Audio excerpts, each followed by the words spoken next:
everybody, today we're going to talk about what I like to call the Keith Richards trick. Involves chords, and I'm going to help you figure out the names of these chords so you can use them in the future. I'm going to talk about good technique so you can get nice clear ringing sounds from your strings. I'll show you how Keith uses it in a few Rolling Stone songs, and I'll show you how you can use it to play a Beatles classic as well. Now, if you're watching this on YouTube, you're going to see a short version of the video. For the full version, check out my website, Songbike, down there, where you can access tons of videos not available on YouTube. All right, let's get started.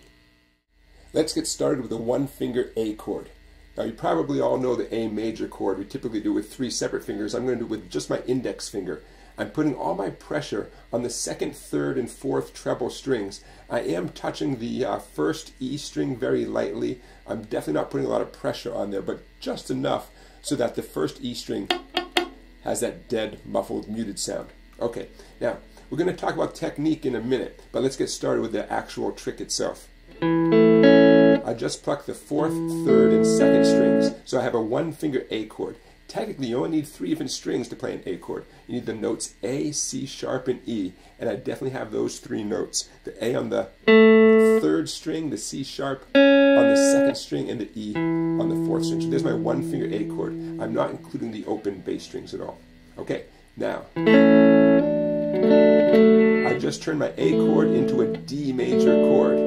I put my 2nd finger, my middle finger, 2nd string, 3rd fret, ring finger, that's my 3rd finger there, on the 4th string, 4th fret. A major, D major, A major, D major, okay? A very simple trick to get not only 2 different major chords, but 2 major chords that go well together, that we hear together in tons of songs, okay? A major and D major.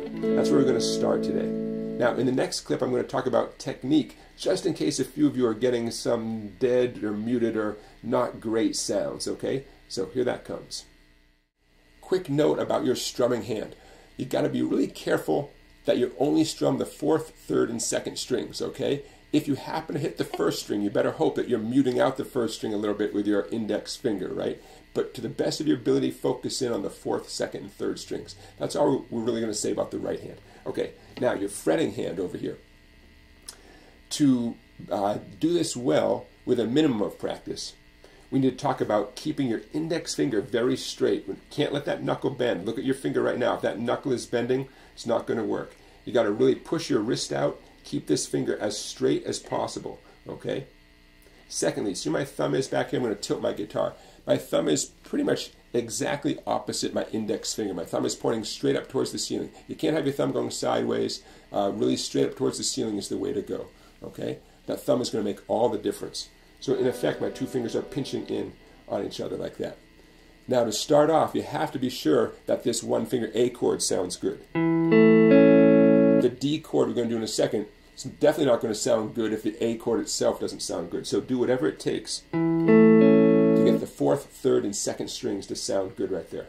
Now, assuming that you've got a decent sound there in the A chord, the trick is arching your middle and ring fingers. They really have to arch over. They have to come down onto the fretboard at a 90-degree angle to the best of your ability.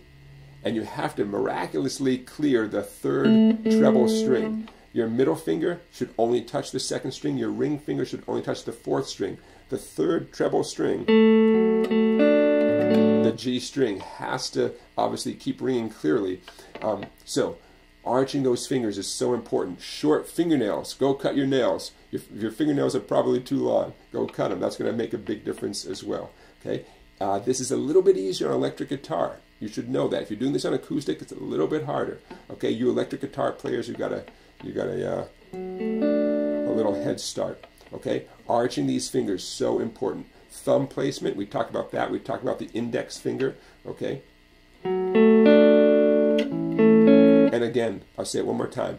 That one-finger A chord has to be ringing clearly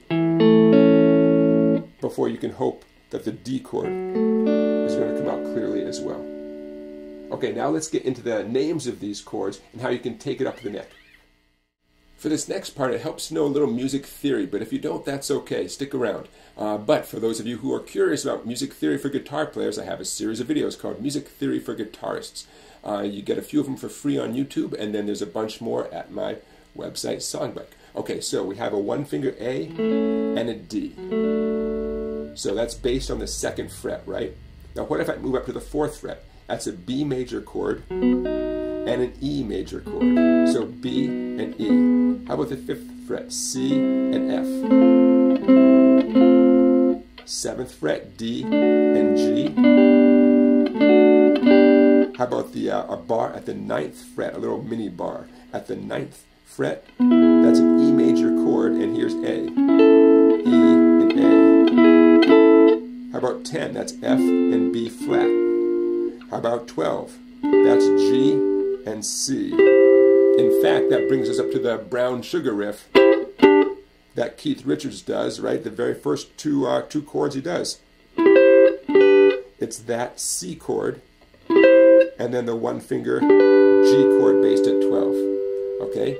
So, right now, I've been treating these as if the first chord, that one finger A, for example, is the most important, and the D is sort of a secondary chord. And we could describe it as a 1 chord. We're in the key of A, so A would be called the 1 chord, and therefore D would be the 4 chord. But, get ready, what if D was the 1 chord?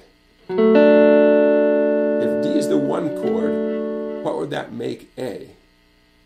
Anybody know?